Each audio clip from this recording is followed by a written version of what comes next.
Praise God. Palakpakan po natin si Jesus. Good morning po sa ating lahat, maging sa lahat po ng ating mga kapatid po na nasa sa live streaming ngayon. Sa pinagpalang araw po sa ating lahat. Okay.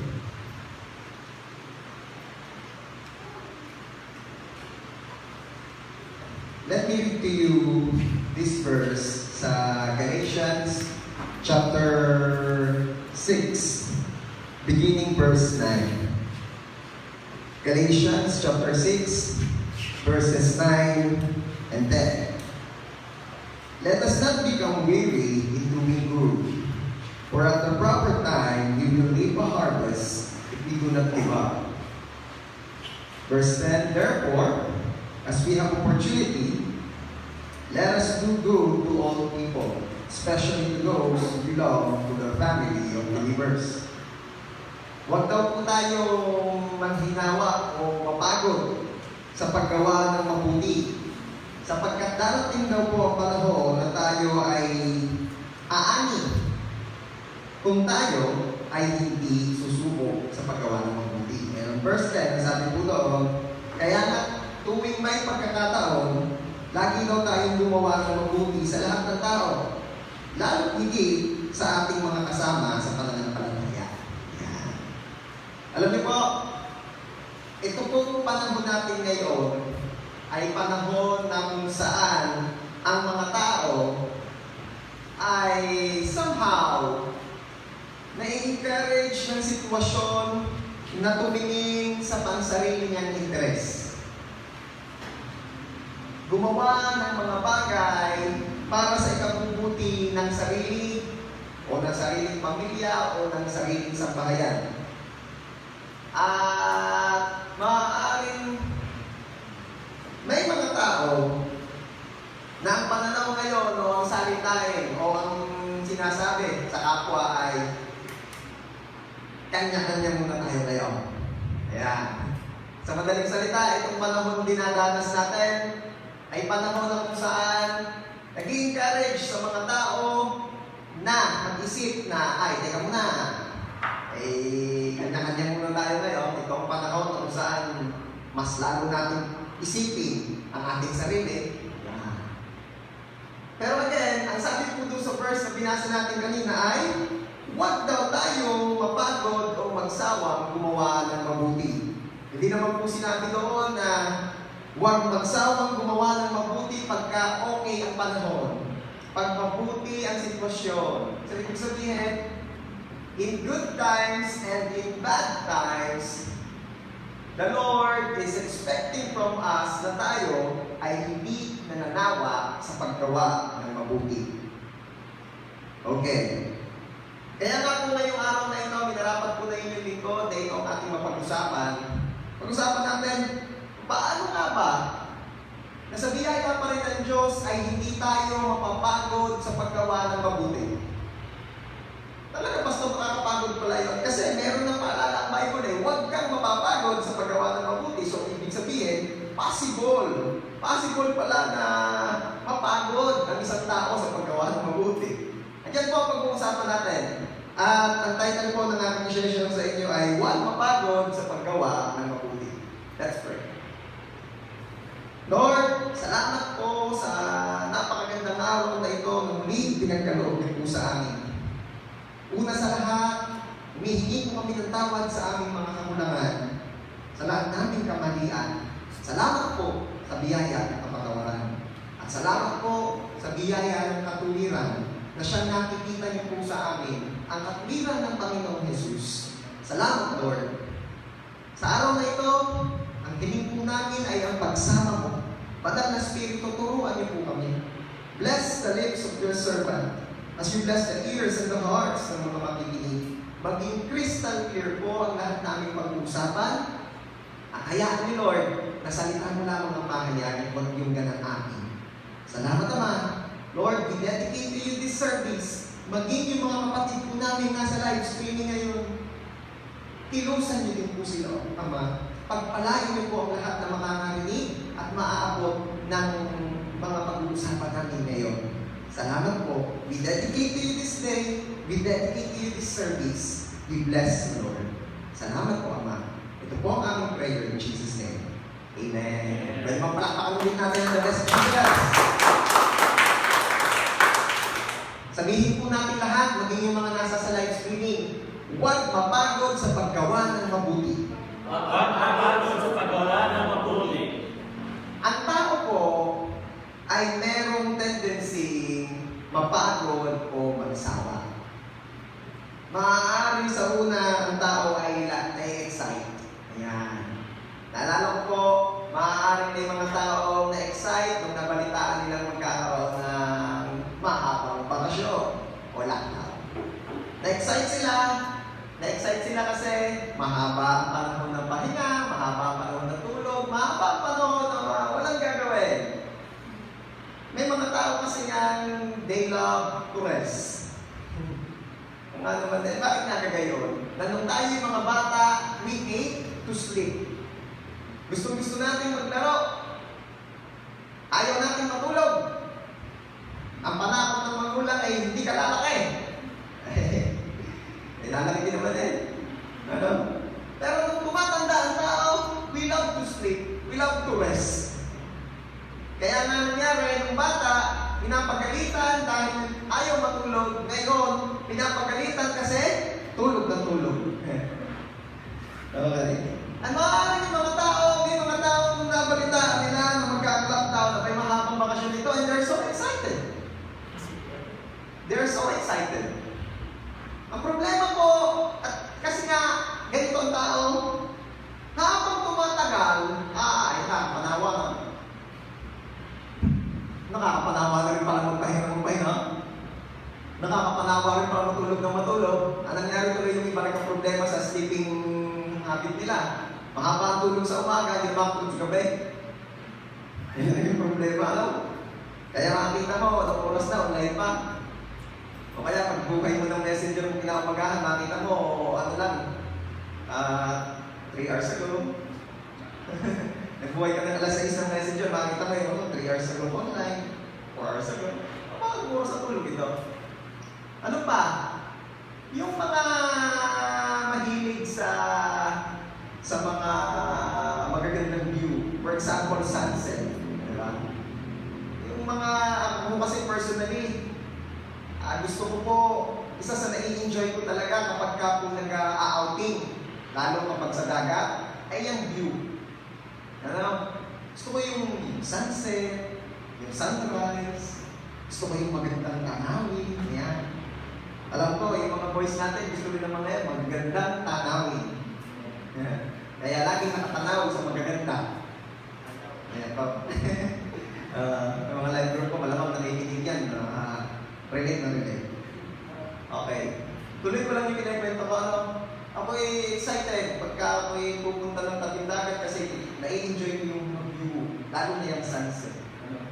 Pero, siguro naman, pagka ikaw sumansit na sumanset, alam niyo yun? Manalapa ako dahil. Naniniwala ako kung yung mga nasa tabing dagat, hindi na nila masyadong na-appreciate yung sunset na yun. Umay na. Ang tao ay may tendency manawa. Ano? Mapagod. Isa pang dahilan niya nakikita ko ay yung oras, yung panahon, na yung habang hindi pa nangyayari o konting panahon pa lamang ang inuhubol mo sa isang bagay na iyon, ay talagang puno ka pa ng enthusiasm. Ikaw ay ganado, ikaw ay excited, ikaw ay masaya. Pero, mapapansin mo habang tumatagal, nauumay, nasasawa, nababawasan na yung thrill, nababawasan na yung excitement. Bakit? Ganyan ang tao. Kaya, alam po ito ng Diyos. Bakit? Siya ang lumikha sa atin. Alam niya yan. Alam niya ng tao may tendency mapagod, magsawa, kaya pinahintulutan ni Lord na mapasulat sa Bible ang mga paalala nito. Na huwag daw tayong magsawa o mapagod sa paggawa ng mabuti. Okay? Marami kasi nga pong Kristiyano, nung nakilala si Jesus, ay tumigil na sa paggawa ng masama.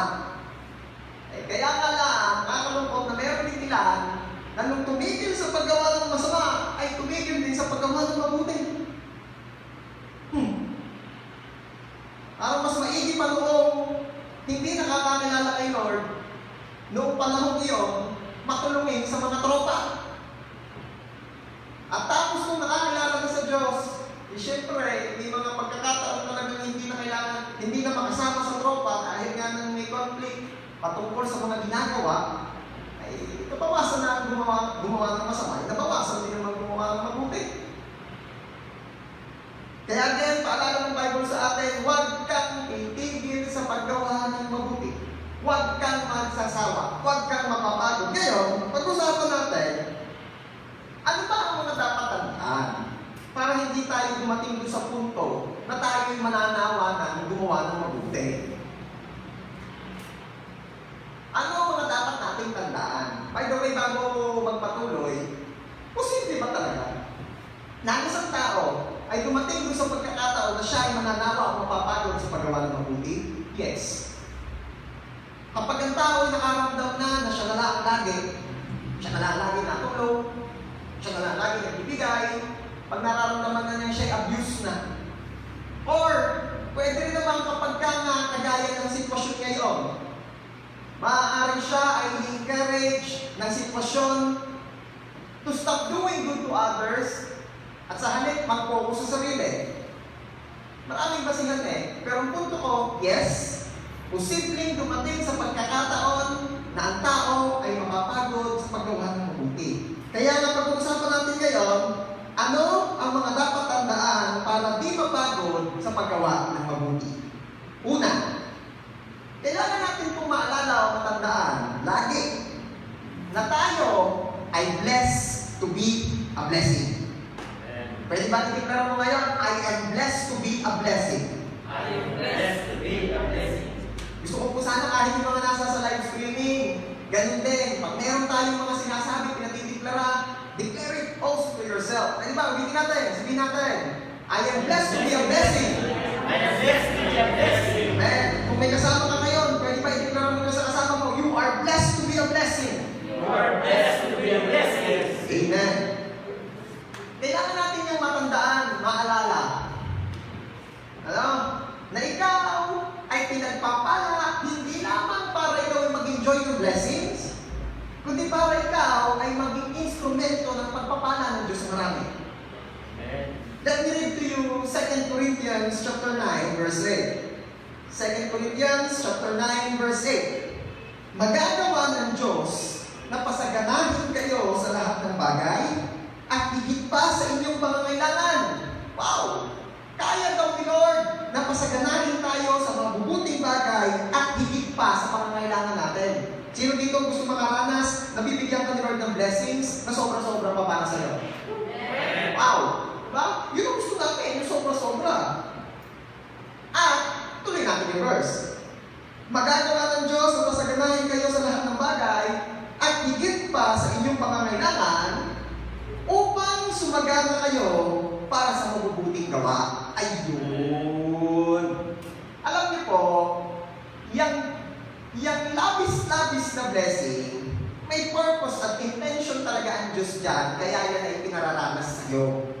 Sabi ko sa'yo. Ano? Bakit?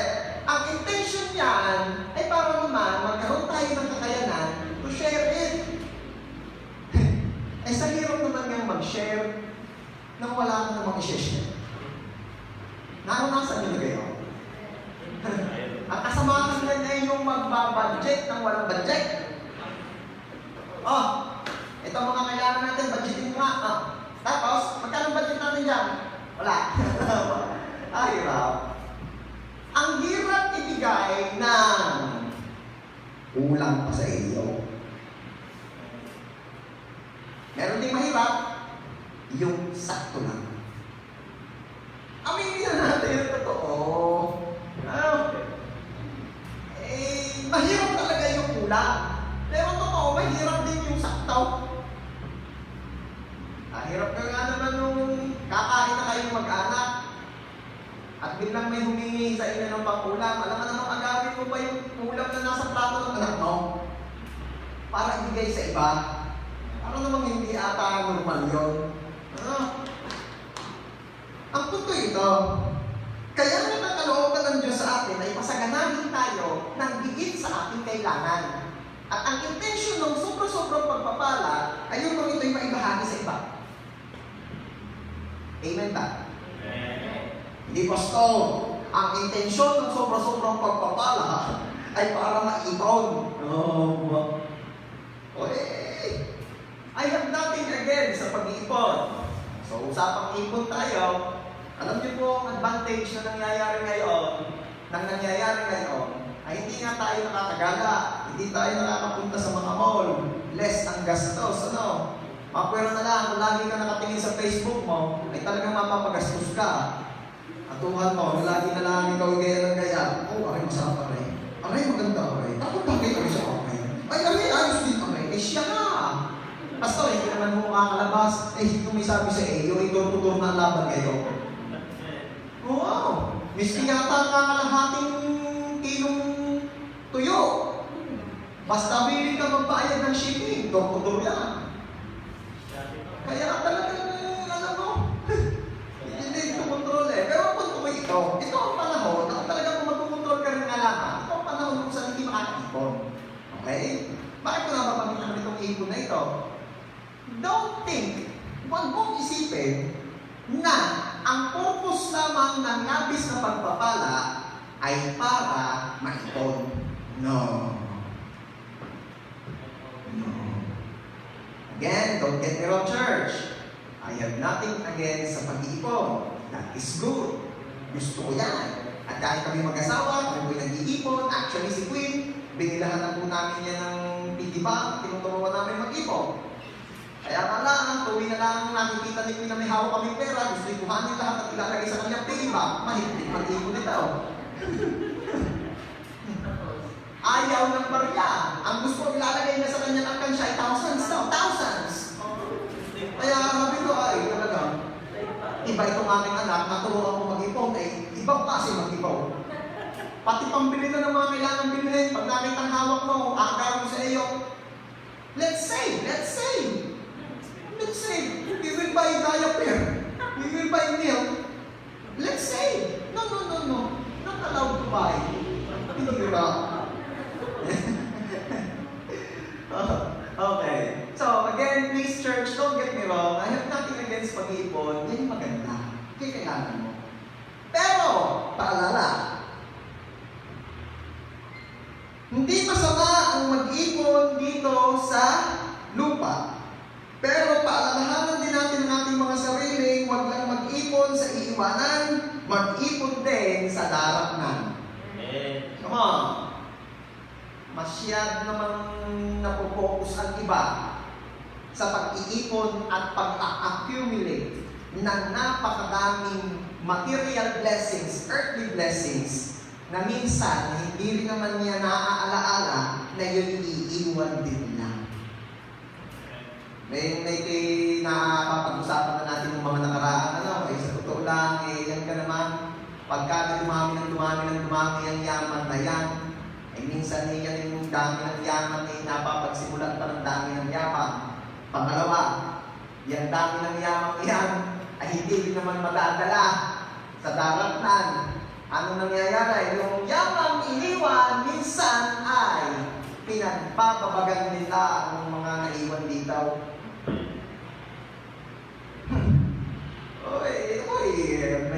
Hindi na bago sa atin ang mga bagay na yan. Kaunting property, tunay namang pinagpapabagan. Bakit?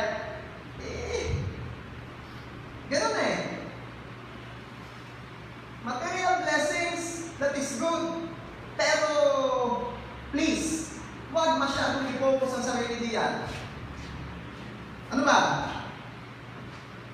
Kung maganda ang nag-iipon ka dito sa lupa, maganda rin nag-iipon ka sa langit. At paano makakapag-ipon sa langit? Pastor, makakapag-ipon sa langit? Yes. Si Jesus mismo may sabi na ang kayamanan daw sa langit, doon daw mas maganda ang kayamanan dahil ang kayamanan doon ay hindi nananakaw, hindi nasisira na yung mga bukbok ng kalawang. So, ibig sabihin, kung walang nagnanakaw doon at walang naninira doon, ang kayamanan doon ay naiipon. Pastor, paano kung papadala sa langit? Ay sabi mo nga, hindi naman nadadala ang kayamanan na narito sa lupa, papunta sa langit. Dahil kung nadadala, di sana, halimbawa may mamamatay, di papakisuyo ko na yan, pag nadadala na na rin, namamana na sa langit. Ay hindi nga nadadala. Paano na ipadala? Kung sabi mo yung naiipon, na-convert yan. Ano ibig sabihin? Not literally, pag ikaw ay nagbigay ng tinapay sa mahirap, makakain ko pa ng tinapay sa lamay. Hindi naman ganyan yun. Ano? Ang mangyayari diyan, for every good deeds, okay? Sa bawat mabuting gawa na ginagawa mo dito sa lupa, yan din nagkakaroon din naman ng blessings na naiipon, kayamanan, rewards sa langit na convert into rewards. Madaling salita, every good deeds na nagawa dito sa lupa, yan ay nako-convert into rewards sa heaven. At yan ay naiipon. So again, church, huwag paramihin laang ang ipon dito sa lupa. Huwag parami rin ang ipon sa langit. Maging matalino ka. Baka naman ikaw ay masagana dito sa lupa. Pagdating mo sa langit ay sakto lang ka, hirap naman. Marami kasi Kristiyano ngayon na excited at masaya na sila ay ligtas. Ang hindi nila nauunawaan na mayroon pang buhay na susunod. Hindi lamang it's about being ligtas, though yun ang pinakamagandang regalo makatanggap natin. Yung kaligtasan, yung makasama natin si Lord sa second life. Pero huwag mo kakalimutan na may buhay din na naghihintay doon. Tayo naman ang pagdating mo sa langit, ligtas ka laang. Hindi ko nilalang yung ligtasan. Ibig ko sabihin, yung wala ka ng ibang.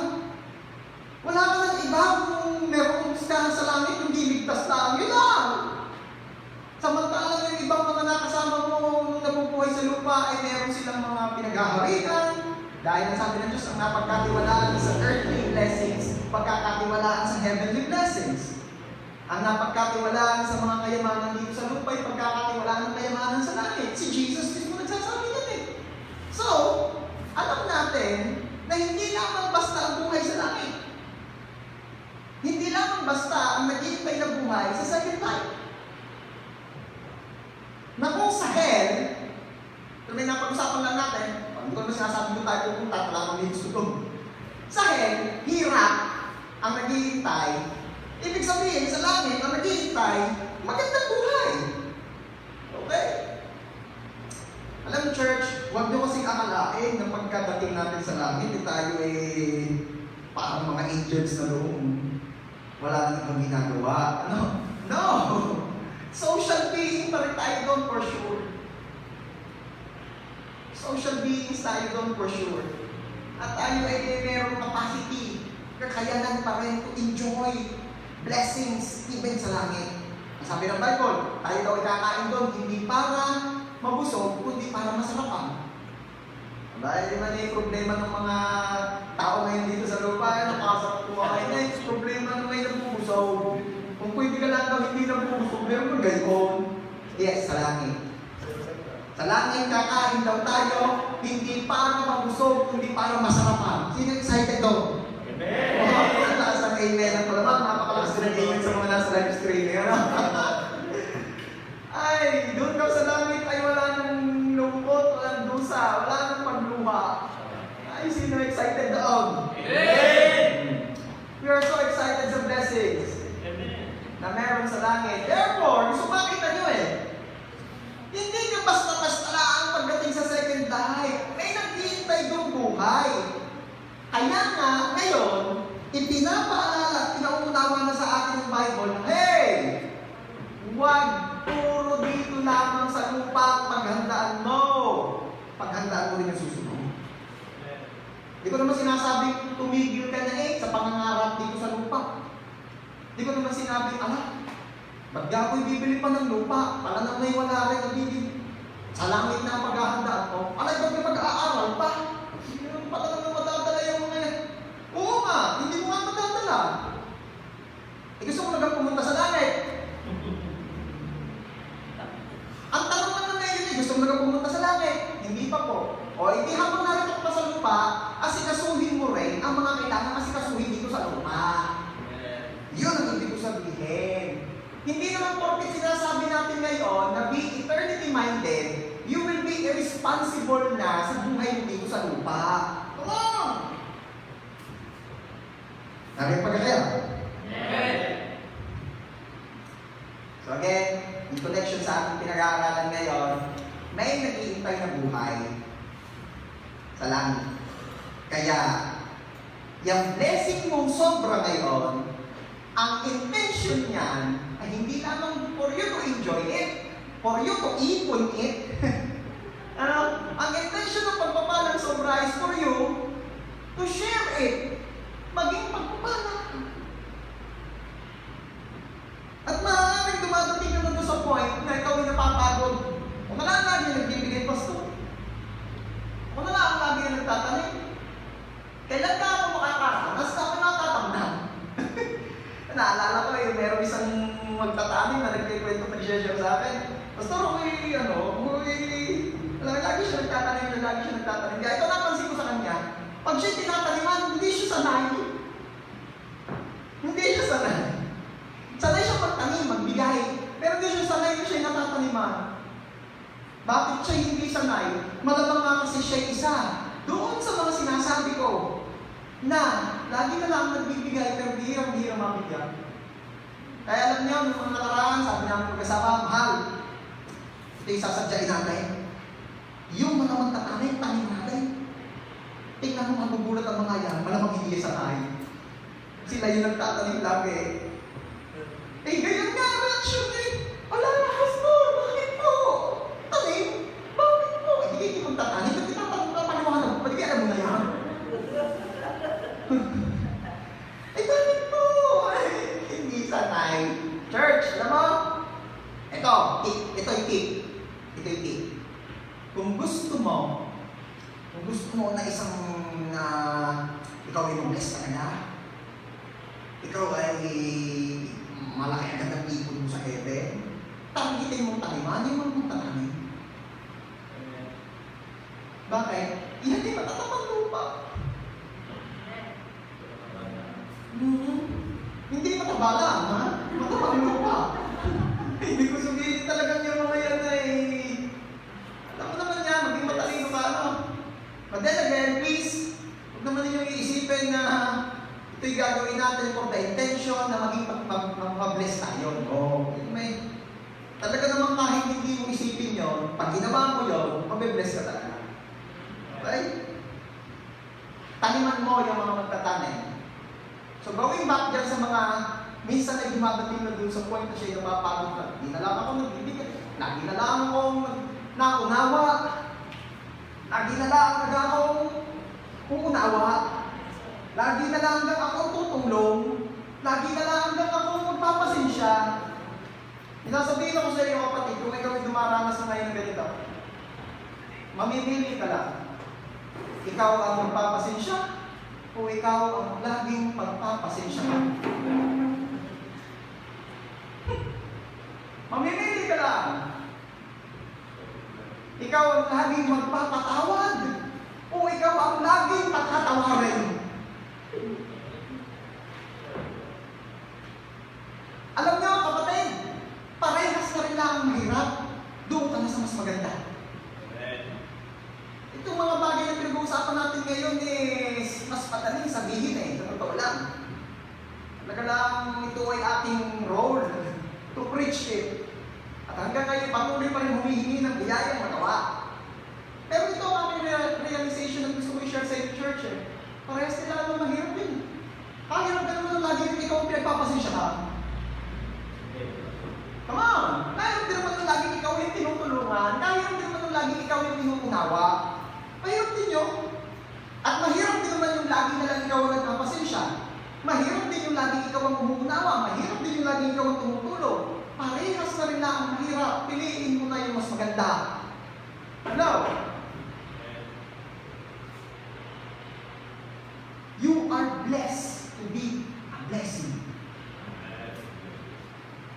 God will enable us to be a blessing.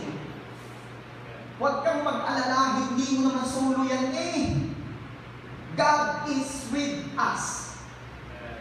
God is with you. Hindi mo solo yan. And always remember na tayo po ay instrumento ng pagpapala ng Diyos.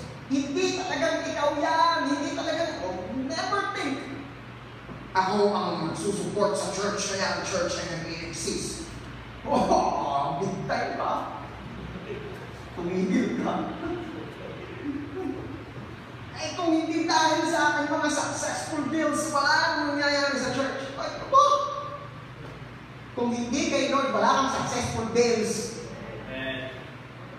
Come on. Kaya, alala ko nung nag-mentoring kami nung nakaraan online, ay namin pinag-usapan na paalala sa mga mayayaman. Talaga naman. Ayos ang topic, paalala sa mga mayayaman. Talaga namang lahat ay ano yung natapos sa mentoring, talagang lahat ay ako'y mayaman. Yung napaalalahanan, napaka-bless. Okay? Paalala ho sa mayayaman. Ang yaman po natin galing sa Diyos.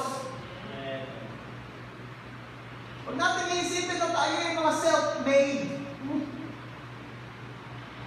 Ito yung pinaghirapan ko, ito yung pinagpaguran ko, ito yung dugo at pawis ko, lahat na lang tumulo na.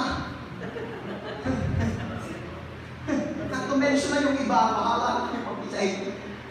Pero, okay. But imagine this, yung pagod ay yung kalakasan mo para magtrabaho that time. Yung desire, yung sipag, yung skills, yung connections, yung favor, yung wisdom. Lahat ay galing sa Diyos. Hindi natin. Yung hangin na hinihinga mo habang nagpapayaman ka. Ay kung sakaling kaya, halimbawa tayo nagmalaki sa Diyos at tayo nagkasingilan ngayon, sinabi ni Lord siya, sisingilan kita sa lahat ng oxygen na hininga mo. Magkano tangkay? Ewan ko lang. Ito mga bagay na ito, napapag-usapan natin, for us to be reminded, come on! Ikaw ay pagpapala dahil ikaw ay pinagpapala. May nagpapala sa ating church, kaya tayo nagiging pagpapala sa iba. Kaya, kung ikaw ay dumadating na sa pagkakataong napapagod ka na, nananawa ka na maging blessing sa paggawa ng mabuti, hingi ng biyaya ng Diyos na tayo mapangalahanan na you are blessed to be a blessing. Amen? Pwede ba sabihin rin natin ngayon bago tayo mag-proceed sa number 2, I am blessed to be a blessing. I am blessed to be a blessing. Praise God. Palakpakan po natin in the best of Jesus. Ano pa? Ano pa mga kailangan tandaan para tayo hindi mapagod sa paggawa ng mabuti? Piliin natin maging pagpapala. Piliin natin na maging pagpapala. Kanina sa number 1, kailangan natin na maalala tayo blessed to be a blessing, tayo pagpapala. Ngayon, ito number 2, decide to be a blessing. Piliin mo maging pagpapala ka. Magkaiba yan eh. Meron kasi napaalalahanan, nalaman lang. Hindi naman, i-apply. Okay? Okay, ikaw yung blessed to be a blessing. Amen, blessed to be a blessing ako. Alam mo yung mga dinidikpera mo? Yung mga pinananampalataya at tinatanggap mo sa Diyos? Yan ay pagkatapos mong tanggapin, yan ay tetestingin. Maniwala ka, laging ganyan yan. Basta meron kang pinanghawakan sa salita ng Diyos, may pinanampalatayaan ka, maniwala ka, mamaya, bukas, makalawa, sa masusunod na araw, yan ay tetestingin. Yan ay susubukan. Ang nakakala ko diyan ay yung parable ni Jesus patungkol sa mga binhi. Yung mga binhi daw, yun ay napatanim at pagkakatanim ay nasusubukan doon sa pinagtanimang lugar. The same thing, at si Jesus na rin mismo nag-explain na yung mga binhi yun daw ay yung salita ng Diyos. Na kapag napatanim sa isang individual, yun ay nasusubok. Depende doon sa tao kung yung salitang iyon na kanyang tinanggap, na pinanghawakan niya, ay mapapanindigan niya, mapapanampalatayaan niya, depende sa kanyang sitwasyon. Natin-testing yan, di ba? Kaya yung napatanim sa batuhan, na-testing. Sumibol, kaya lang mababaw ang ugat, yun ang yun. Yung isa naman daw, napatanim sa mga madamo, sumibol, lumalago na, kaya lang ay sinakal ng mga tinikat ng mga bagay, kaya hindi nakatanim. Ano? So ano ibig sabihin? Pagbigay o pag-release ng word, yan itatanggapin ng Kristiyanong nakarinig nito. Pananampalatayaan niya. And believe me, tetestingin yan. Kaya ngayon, napaalalahanan tayo na tayo ay blessed to be a blessing. Talagang malinaw sa iyo ngayon. Oo nga, ako'y blessed to be a blessing. Ba't ako mapapagod sa paggawa ng mabuti? No. Ang mangyayari ngayon, titestingin yan. If you will decide talaga. Yung habang wala pa yung sitwasyong mahirap, madaling mag-desisyon. Pero kapag ka naroroon ka na sa sitwasyong iyon, eh teka muna, doon talaga ang deciding moment. So, that's number 2. Piliin mo na ikaw ay maging pagpapala. Mag-decide ka. Naalala ko po noon sa Bible, si Jonah. Yan. Si Prophet Jonah. Siya po ay kinausap ni Lord at sabi, ikaw ay aking gagamitin para maging pagpapala sa isang lugar. Ayan. Pero ano nangyari? Sabi ni Lord, ikaw ay papupuntahin ko sa Ninive. Mag-share ka doon sa mga tao doon. Ano i-share? I-share mo doon na sila magsisi na sa kanilang mga ginagawang kasalanan.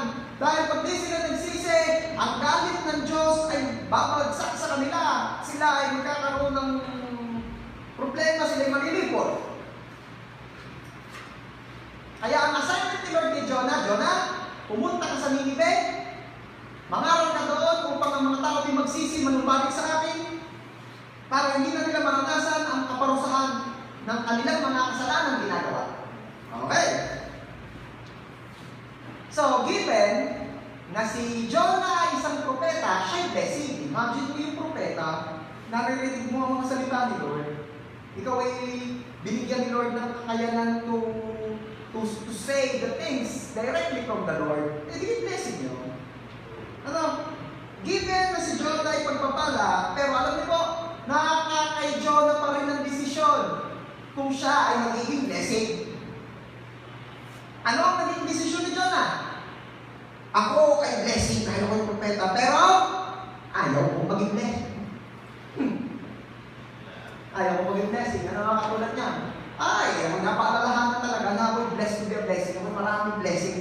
Eh, pero ngayong panahon naman ng pandemic na ganito, talaga naman kailangan maging matalino rin tayo. Na talaga na naiisip din natin ang ating sarili. Dumami na. Ano? Kaya alam niyo po, realizing that you are blessed to be a blessing is good. But deciding kung ikaw ay magiging pagpapala is another thing. Ano nangyari? Tuloy natin. Ayaw ni Jonah. Ang ginawa, sa halip na sumunod kay Lord, tumakas. Sumakay ng barko, hindi biyahing Ninive, biyahing Tarsis. Mahirap yan. Yung kumbagay sinabi halimbawa ni Lord kay Carlo, ikaw ay pupuntahin ko ng Australia. Sumakay ka na ng plano, papuntang Australia. Aba, yung sinakyan ni Carlo ay biyahing Singapore. Mahirap yan, hindi ho, ikaw yung mag-ano yan, connecting ho yan, connecting. Connecting, pa saan? Singapore ho, tapos ay Canada. Ba't din na Canada? Ayaw ko sa Australia, gusto ko yung sa Canada. Oh. Sa Canada ho. Ano nangyari? Kay Carlo ho, hindi, kay Jonah. Tuloy natin. Ano nangyari kay Jonah? Sumakay ng barko, hindi biyahing Ninive, kundi biyahing Tarsis. Ano nangyari? Binagyo sila daw. Habang sila ay nasa biyahe, nasa barko, binabagyaw. At habang binabayo ng bagyaw, sabi ngayon ng mga kasakay niya daw, ay, ang kahigpit naman ito. Kung kailan naman tayo nasa biyahe sa kanatali ng bagyaw, eh, kaysa naman tayo ay mahirapan. Pwede kaya ay bawasan natin ang ating mga kargamento, baka tayo bubugay. Eh, binabawasan nila mga kargamento. Ayaw pa rin tumigil. Sabi mo siya, baka naman ito yan na eh. Baka meron ang gusto ng Lord dito mangyari. Baka may gusto mangyari na dito eh. Baka meron siyang gustong alisin dito sa barko ito kaya ay tumigil eh. Kakamutan ng ulo yung mga kasama. Si Jonah naman ay alam dapat alisin sa barko. Siya. Alam na niya eh. Alam na niya na hindi na pagpapala ang dala niya sa mga kasama niya sa barko. Sumpa na. Alam niyo ba? Becoming a blessing is a decision. Pwede kang maging blessing, pwede ka rin maging curse. Pwede pa akong maging sumpa.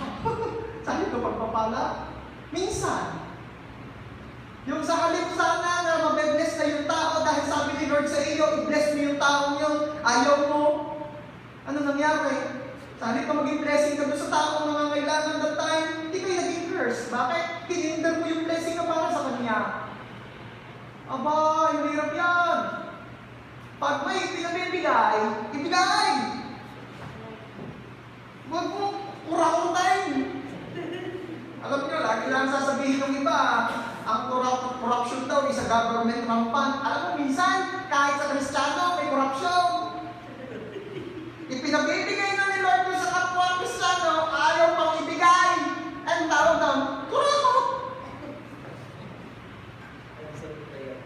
Oy! Kapatid! Kung may ipinabibigay ang Lord sa iyo, ibigay mo, hindi yan iyaw. Pastor, paano ba malalaman kung pinabibigay ni Lord talaga doon sa kapwa ko itong blessing na ito? Una, hindi ka na makatulog-tulog tungkol diyan. Talaga may kayo liligaligin ng Diyos dyan. Magbingi-bingihang ka man, ako maniwala ka sa akin, wala kang masarap na tulaw pag pinaglabanan mo yan. Wala masarap na tulaw. Yung mga magtatanim, matas nila yan. Talaga naman, Lord, ikaw ba talaga yan? Sa pantik, pagpabigay sa Diyos yan. Sa Diyos yan yung urge to give. Kasi hindi kayo urge ng demonyong magbigay. Kasi the enemy came to kill, steal, and destroy. Ayaw na tayong sumagana. At alam ng demonyo na pag ang Kristiyano yung nagtanim, siya yan eh. Minsan nga, mabuti pang demonyo, alam nyo.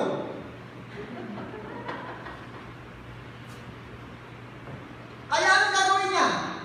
Instead of urging us to give, sasabihin niyo sa inyo ito, pandemic ngayon. Isipin mo rin naman ang sarili mo. Maging matalino ka. Ano gagawin mo? Ang pagiging matalino ito. Kung gusto mo kumani, kahit sa mga susunod pang panahon, magtanim ka. Kaya ang demonyo, hindi niya sasabihin magbigay ka.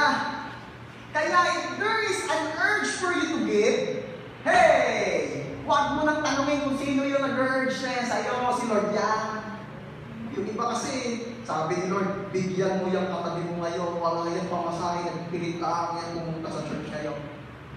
O kaya sabi, bigyan mo yung iyong ka-life group, at dahil yan talagang hirap na hirap sa panload, makapanood na ng live, bigyan mo ng panload man lang for next week.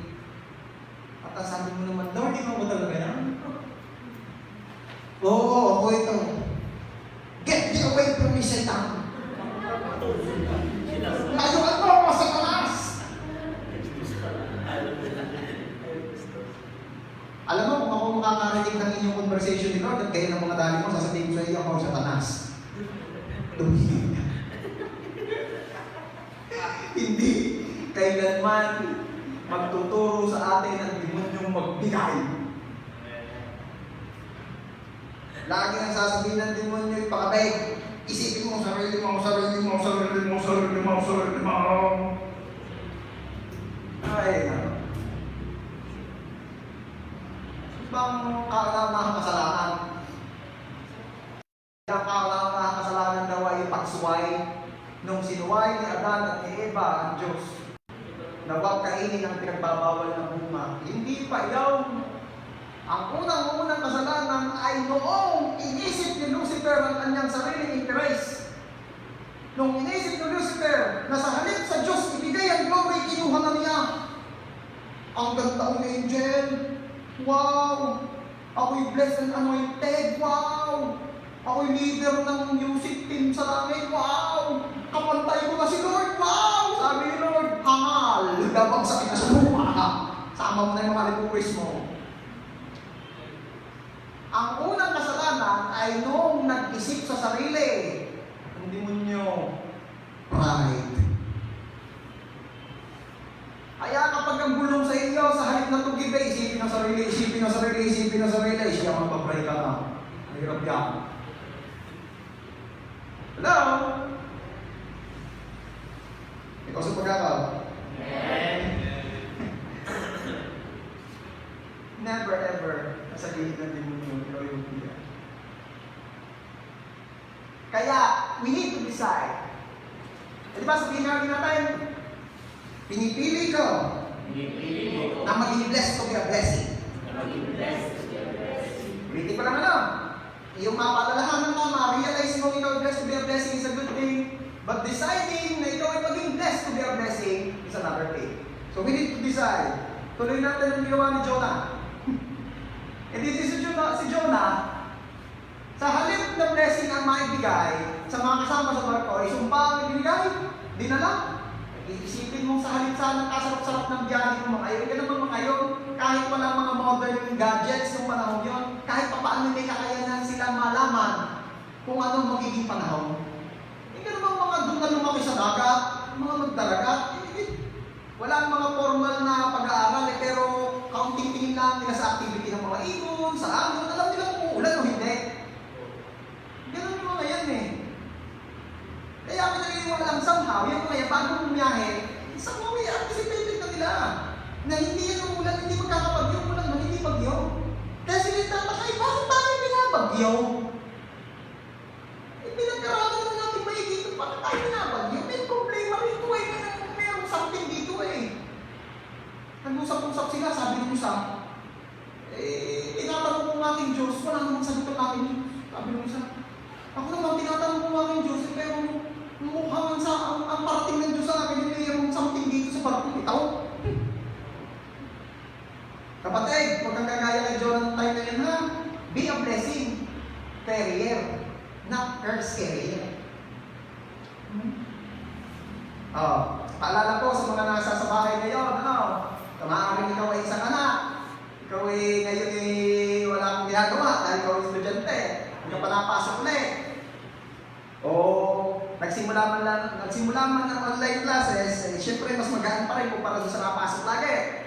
Anong ibig sabihin dito? Be a blessing sa bahay. Ganun. Ito yung naririnig ko sa mga mahilig maglaro ng game sa cellphone. Huwag kang pabigat. Lagi ka na lang binubuhat eh. Diba? Yung mga lingwahe na, hindi ko masakyan nila. Hindi naman ako naglalaro ng nilalaro nila ngayon.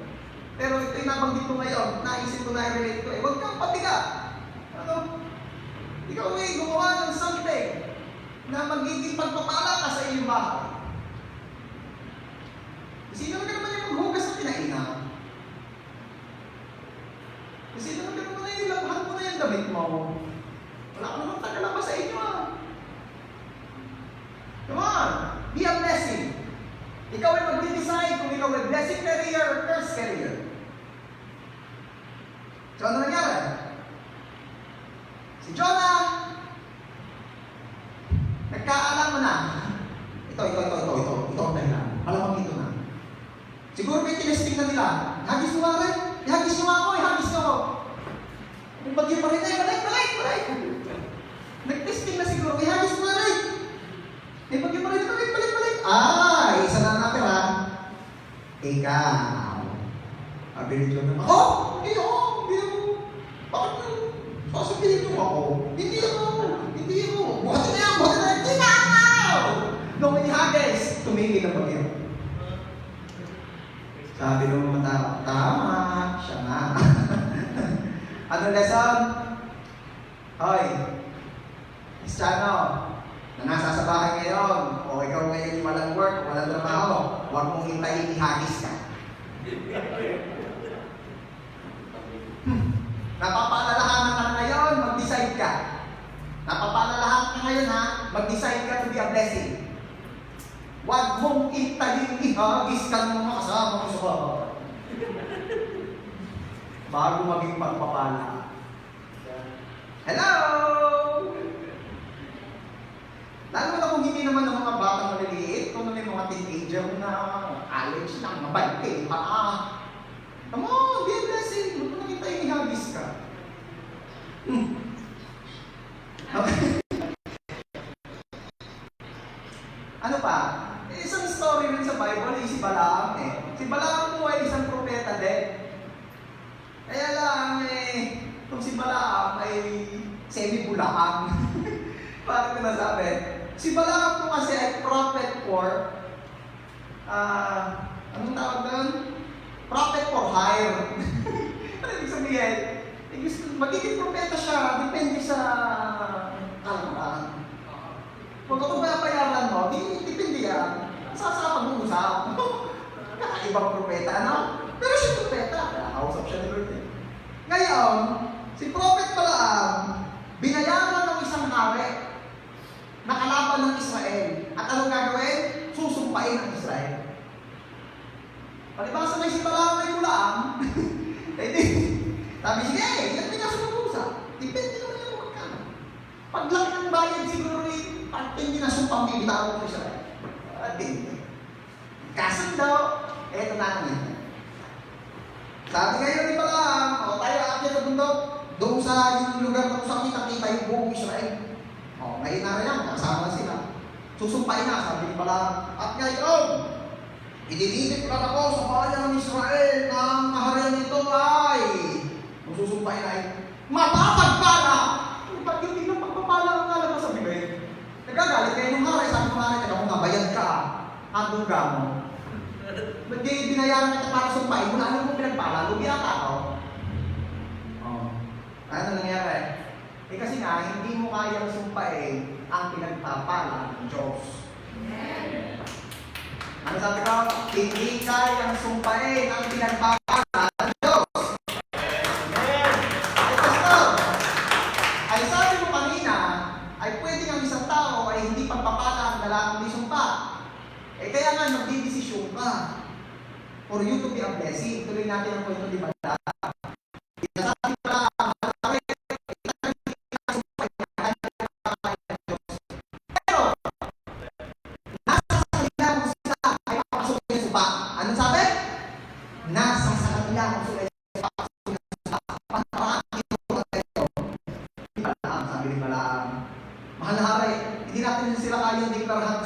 pero pwedeng pumasok ang sumpa sa kanila depende sa desisyon nila. Ano gagawin natin? Sabi ng hari, hayaan niyo yung mga magagandang babae ng ating kaharian, ng inyong kaharian, ay pumunta sa lugar na iyon upang akitin ang mga binata daw. At pag napaibig na nila, sabihin niyo sa mga dalagang iyan, pasambahin sa mga Diyos-Diyosan natin yung mga lalaki. Kung hindi sila sasambay, hindi sasagutin para kayo ang nangyari. Hindi, sige, gusto ko yan. Ito, bayad sa iyo, hindi bayad. Ayos siya. Madahil piro si Balaam, magsabay. Pwede yun na. Sinunod ng hari, natukso ang mga binata ng Israel, sumamba sa Diyos-Diyosan, pumasok ang sumpa. Yan.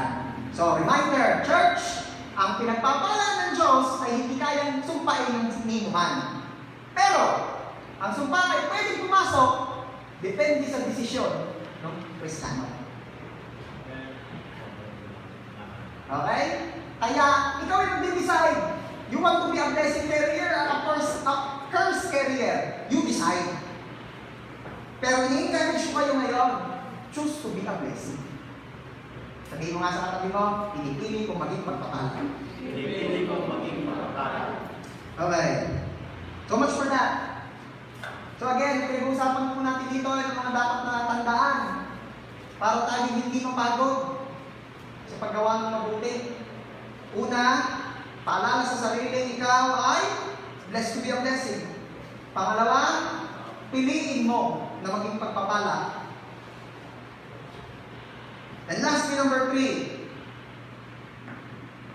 Number 3, kumuha ka ng kagalakan sa paggawa ng mabuti.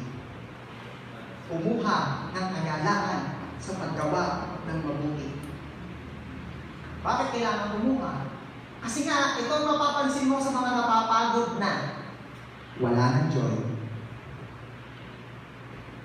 Yung mga pagod na, isa una naman yung enthusiastic ka, masaya, ganado yan, excited. Pero kapag yung napapagod na, nananawa na nabuhay-buhay, malungkot na, hindi na masaya sa ginagawa.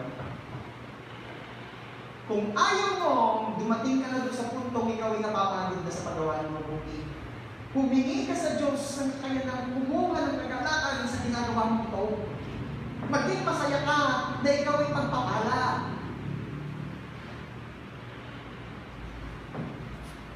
Okay.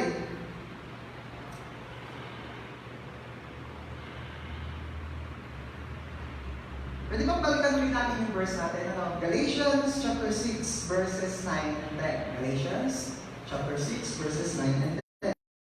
Let us not become weary in doing good, for at the proper time we will reap a harvest if we do not give up. Yan.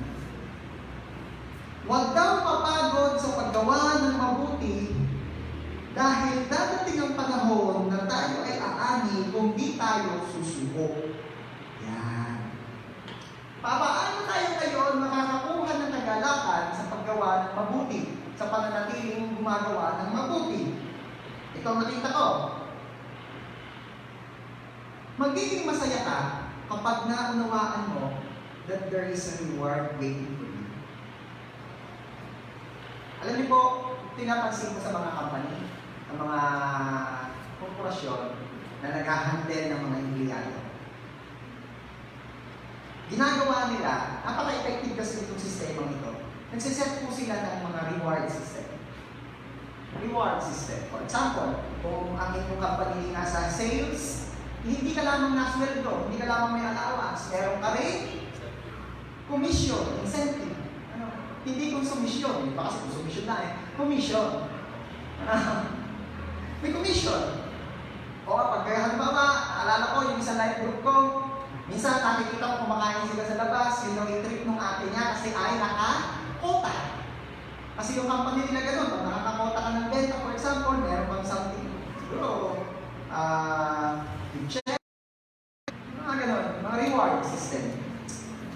At kung naniniwala na yung mga empleyado may ganyang sistema sa kanilang pinagtatrabahuhan, yan ay excited at masayang gumagawa. Bakit? Ay hindi lang ako nasweldo. Ako'y meron ding reward na matatanggap. Ano? Okay. Alam mo, church, ikaw somehow ay makakakuha ng kagalakan sa paggawa at patuloy na paggawa ng mabuti kapag naaalaala mo that there is a reward waiting for you. Ano sabi? Let us not become weary in doing good, for at the proper time, we will reap a harvest. Magkakaroon daw tayo ng ani. Okay? At ito ang nakikita ko patungkol sa usapang ani. Never akong nakakita na mas madami ang itinanim kesa sa inanim. Hello? Lagi kayo, kahit sa typical na pagtatanim, yung literal na pagtatanim, dito na nung nagtanim ng isang buto ng mangga, nung sumibol yung mangga at namungay, kalahati lang ang bunga. At di na nasundan, magpakailanman. Wala. Ano? Mapapansin mo yung isang buto ng Indian mango na hindi naman talaga tinanim doon, na sumibol doon, lumaki at nung namungay, pagkakatamdamay. Anong punto? Laging mas marami ang ani sa tinanim. Ano may alam nyo na eh? May panapakarami na sa atin ngayon. Pag ito'y naaalala mo, kaya nga ako, pastor, ay dumating na doon sa punto ko, ay napapagod ng gumawa ng mabuti sa dami na lang nagawa ko. O sige, hindi pa yung pinag-uusapan natin, hindi para ipagmalaki eh. Pero talagang ako kaya nananawa na eh, parang dami na naman na. Lagi na lang ako. Magalak ka. Kasi kung nadadamihan ka na sa ginawa mo mabuti, ay ano pa ang magiging ani niya? Ano? Magalak ka. Be excited. Bakit? Ay nadadamihan ka na pala sa nagawa mong itinanim mo mabuting bagay, ano pa kaanihin niya? Lalo mas marami. Laging mas marami ang ani kaysa sa tanim. Kaya nga sabi rito, kung hindi ka mag-give up, kung hindi ka magsasawa, kung hindi ka mapapagod, ikaw ay aani. Pero may proper time yan. May timing yan. So another thing na hihingin mo is the joy in waiting. Sino po rito, honestly, yung ikaw ay nagiging masaya pag pinag-iintay ka? Hindi naman sa totoo lang, hindi naman masaya mag-iintay. Meron mga ganon, yung mga talagang in love, talagang lang, I can wait forever. Di ba? Kaya lang alam niyo yung kantang yun, parang hindi rin applicable sa pinag-uusapan natin eh. Kasi ang sunod yung lyrics ay, if you say you'll be there too. Ibig sabihin, terrorist na rin yung kumanta. I can wait forever if you will say that you will be there too. Pero ito pinag-uusapan natin ngayon, literal na pag-iintay. Sino rito talaga nag-i-enjoy na pinag-iintay? Wala akong kilala ganyan. Yung nagagalit pag pinag-iintay, marami akong kilala. Ang isa na ako. Kaya nga, ask the grace of the Lord, the joy in waiting. Kasi nga, ang sabi, ang mga hindi daw mapapagod, mananaw, gumawa ng mabuti, ay magkakaroon ng ani kung hindi nga mapapagod while waiting. Kasi nga may proper timing. Ayan. Pastor, paano nga po yun? Ang typical na tao ayaw na nag-iintay, ngayon pag-iintayin mo. Ay, hindi mo nga yun. Ayaw mo ba nung... Alam niya, ito hindi ko alam kung mag-i-guess din niya eh. Pero meron kasi sa aming mga lalaki,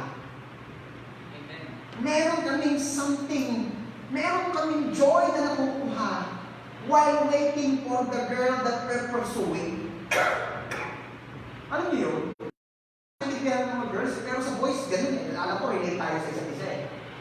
Yung iba yung joy mo nung ikaw ay naghihintay, pinahirapan ka. Hindi tayo siya. Lalo ka natitrail. Alam mo, kaya nga nagkaroon ng kasabihan na yung pagka yung hard to get ay hard to lose. Kasi talagang napalabang ka. Iba rin naman yung hi, chinat mo hi, nag-reply tayo na, ha! Gulat ako. Bilis na. Ano? There is a joy doon sa pag-iintay na yun. Alam niyo po, ba't ito binabanggit? Hindi para i-encourage yung mga kabataan magbigawalan. Hindi! Hindi ko sinasabi yun. Kaya ako ito sinasabi kasi gusto ko i-relate kasi pinag-uusapan natin eh. Na habang iniintay mo yung reward na inihanda ng Diyos para sa iyo, pag ikaw ay hindi kapatid sa paggawa ng mabuti, nagkakaroon na ng excitement eh. Parang, wow, ano kung gagawin ito? Kasi there is a reward waiting for me. Wow! That in proper time, Lord, ako ay aanig, hindi ako mapapagod. Wow! Alam niyo yun?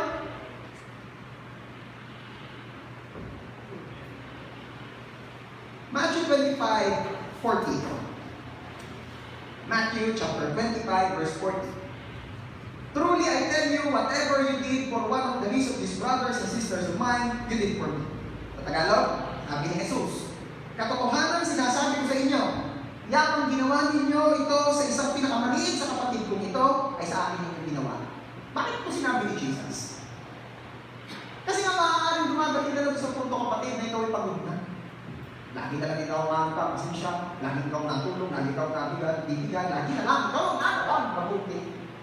Wala ka man lang natatanggap na balik sa kanila. Ito yung sinabi ni Lord eh. Ano sabi niya? Huwag ka mag-alala. Lahat ng ginagawa mo yan, ginagawa mo sa akin. Ano sabi ni Jesus? Lahat ng ginagawa mo yan, ginagawa mo sa akin. Kaya ginanahan na ni Lord ang sagot sa mga maaaring mararamdaman o maiisip mo. Sinabi na niya, ang ginawa mo sa pinakamaliit sa kanila ay ginagawa mo para sa akin. Kung hindi ka nga makatanggap ng return, di yan. And don't expect return from them. Ang Ama, ano ba sabi ng Bible? Ang Ama, na nakakakita ng iyong mga ginagawa, ang siyang magbabalik dito sa inyo. Ama, Isa pang paraan para malaman kung gaano tayo ka-mature sa ating relationship kay Lord, ay kung paano mong itinuturing yung mga tao wala namang magagawang balik o ganti para sa iyo. Yan isang sukatan na maturity natin ng relationship kay Lord. Mga tao hindi makakapagbalik ng ipinakita kabutihan natin sa kanila. Alam mo, pag ang turing mo sa mundo ay kamutin mo likod ko, kakamutin ko likod mo, hindi ka pa mature. Kamutin mo likod ko, kakamutin ko likod mo. Bless mo ako, i-bless kita. Exchange it. Come on. Hindi yan maturity.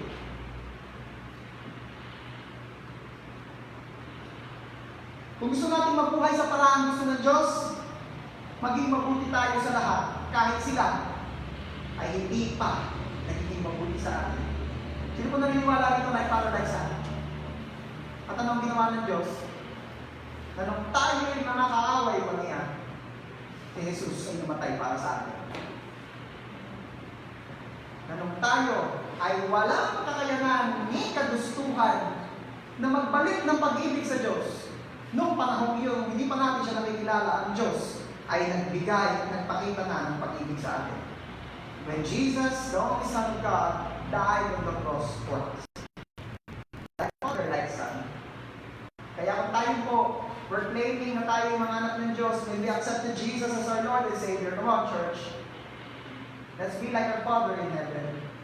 Nagbibigay, tumutulong, patuloy, kahit walang kapalit na nag-iisip.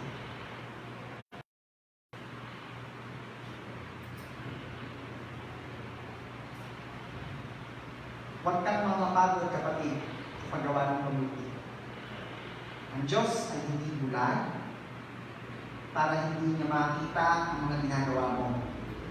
Ang Diyos ay hindi binig para marinig, hindi marinig ang pasasalamat ng mga patuloy mong tinutulungan at pinagmamahal. Ang Diyos ay hindi maigli ang kamay para hindi ka maabot at suklian ang lahat ng kabutihan pinararanas mo sa mga nakapaligid sa iyo. Kapatid, huwag kang manawa sa paggawa ng mabuti. I will end up with this story. Ito pong kwentong ito ay nangyari sa somewhere in Africa. Meron mong isang simulang negosyante at ang tindahan niya ay kinakain. At meron mo siyang tindahan somewhere in downtown.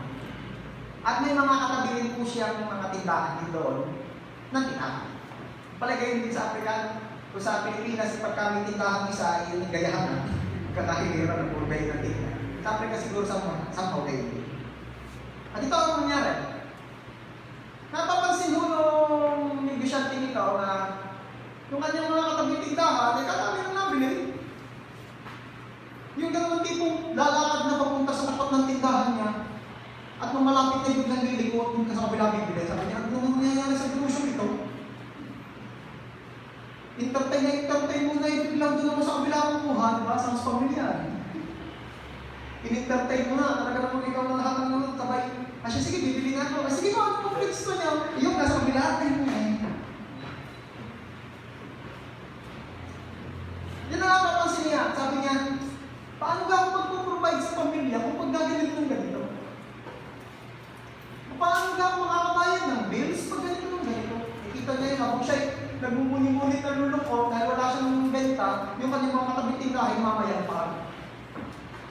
Maya-maya, meron dumating na kulube, bata. Namamalimos. Pumunta doon sa isang tindahan. Namamalimos. Sabi nung tindera, umalis ka naman dito, papatuloy na lang ako dito. Papasama ka ng view eh. Tsaka, dagdag ka pa sa mga nangaabala ka lang dati mo ko sa view. Alis! Pumunta naman doon sa isang patindahan. Hindi, sabi mo siya. Nako naman, kaya nga lang magigilay yung mga magbibili sana dahil nga kami alis niya, alis! Wala! Kunti lang. Wala! Pumunta na ngayon doon sa tindahan nung hindi nakakabenta. Sabi ngayon yung bata ay alis. Sabi ng lalaki, pinagpipigos ko. Wala akong pinta. Teka nga, titignan ko. Ilabas yung dumukot sa kabilang bulsa. Wala na. Dumukot sa kabilang bulsa. Wala rin naman. Dumukot sa kabilang bulsa. Dire-diretso. Inas pala. Wala na akong maibigay sa iyo tuloy. Wala pa nga akong binta. Tingnan mo na lang ang tinapay ko sa akin. Salamat po. Tumag-tumag. Wala akong nagbibigay sa akin. Yes, ay. Ano lang binta? Libre. Hindi, sa madaling salita, wala pa rin siya benta. Libre pa nga. Nakuwasan pa nga yung panindahan. Dito na. Yung bata, nabasa may pulube, palaboy, hindi, lumakad at nung pagod na inamahinga sa tabing kalsada, kumain ng tinapay. Ilang minuto pa lang nakain yung bata, may dumaan na isang kutse. Ay, talagang mamahalin, kutse, sports ka. Dalawang lalaking bumaba sa kutse at nagsabi, Toto, saan mo nabili yan? Alam mo ba kung yung bata, ba't dito rin ako nakatira sa lugar na ito? Paborito ko yung tinapay na yan. Actually, nandito nga kami ngayon ng business partner ko. Kasi nga, naghahanap ako ng pwedeng kuhanan ng ganyang klaseng tinapay dahil nang walang ganyan doon sa lugar na nilipatan ko. Ninegosyohin ko. Pwede mo nga ako samahan? Sige po. O hindi, sinakay sa kutse. Hindi kidnapper ha, hindi kidnapper yung dalawa. O, alam mo na sa isip niyo. Isinakay sa kutsi yung bata, pagdating nila ngayon sa tindahan, sabi ng mga tindahan nandun, wow! Hangit sa kutsi! Pagka may bumili ng kaunting tinapay lang, talaga magkakatawa na. Bumaba na yun. Entertain ngayon yung mga nasa tindahan. Boss! Ay, nakapasap ng tinapay din eh. Sabi naman kung natin sa kapila, Boss, dito! Ay, ako! Sigurado ko sa inyo, matutuwa kayo dito sa tinapay ko. At di yun namang isa, tulala pa rin. Ang binta. Relate ang mga nasa online setting, ang binta. Nalibrehan pa. Eto na! Hindi yung mga mayayamang businessman ang start doon eh. Pagbabago bata sa kutse. Siya ang deciding factor kayo sa Biblia, yung mayayaman. Pumunta ngayon doon sa unang nilapitan niya, nung nalilimo siya. Tutoy, kasama ka na ngayon, sabihin hindi na bumili. Alam, ako lang ang makakaabala dito sa tindahan. Pumunta doon sa kapila, Tutoy, kasama ka na ngayon, hindi siya sabihin hindi na bumili. Hindi na bumili. Alam, ako'y pampadumilaan din sa tindahan. Sabay tinawag mo yung mga mayayaman, Boss! Di nigali ang tinapay ko. Di nakatulala mo rin magtitinda. Ano gusto mo rin ng tinapay? Sabi, hindi, Boss! May sinama ko, magbibigay ng tinapay. Ano mo kayo? To make a long story short, pinakyaw ko nung dalawang businessman yung tinapay niya. At binigyan pa siya ng pagkakataon na maging business partner. Sila daw po ay magtitinda ng big time doon sa lugar ng mga businessman. At ang sabi niya doon sa bata ang kulugay, basta gusto mo ng tinapay, pumunta ka dito. Sige po. Anong lesson? Masarap ang tinapay. Hindi po. Anong lesson? Never stop doing good, for in proper time, you will reap a harvest if you will not give up. Tayo natin kamaya.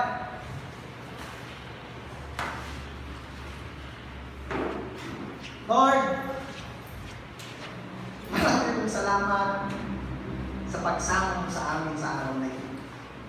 In-obvious mo na naman once again na ikaw ang sumasama, kumikilos, at Lord, Humihingi po kami ng tawad sa mga pagkakataon na kami po ay napagod sa paggawa ng mabuti. Humihingi po kami ng tawad sa mga pagkakataon kami po'y nagdalawang isip na gumawa ng mabuti. Humihingi po kami ng tawad sa mga pagkakataon hindi na namin nakitaan ng kagandahan o hindi na kami makakuha ng kagalakan sa paggawa ng mabuti. Ask forgiveness, Lord. And Lord, salamat po for reminding us today na huwag kaming magsawang gumawa ng mabuti sapagkat sa panahon na itinakda mo, kami paaanihin mo kung di kami magsasawa. Lord, patuloy mo po kaming paalalahanan na kami ay blessed to be a blessing, that we have more than enough, na marami kaming surplus, that we're experiencing overflow. Not us just to enjoy the blessings, but to be a blessing to others. Salamat, Lord. Lord, patuloy niyo po kaming biyayaan na kami ay laging mag-decide to be a blessing. Ano man ang sitwasyon, ano man ang panahon.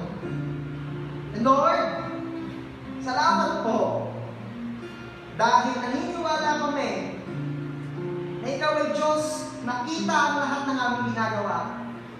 Diyos na kailanman di magpapatalo sa bigayan. Diyos na kailanman ay hindi papayag na hindi masusuklian, mabibigyan ng rewards ang aming mga ginagawa.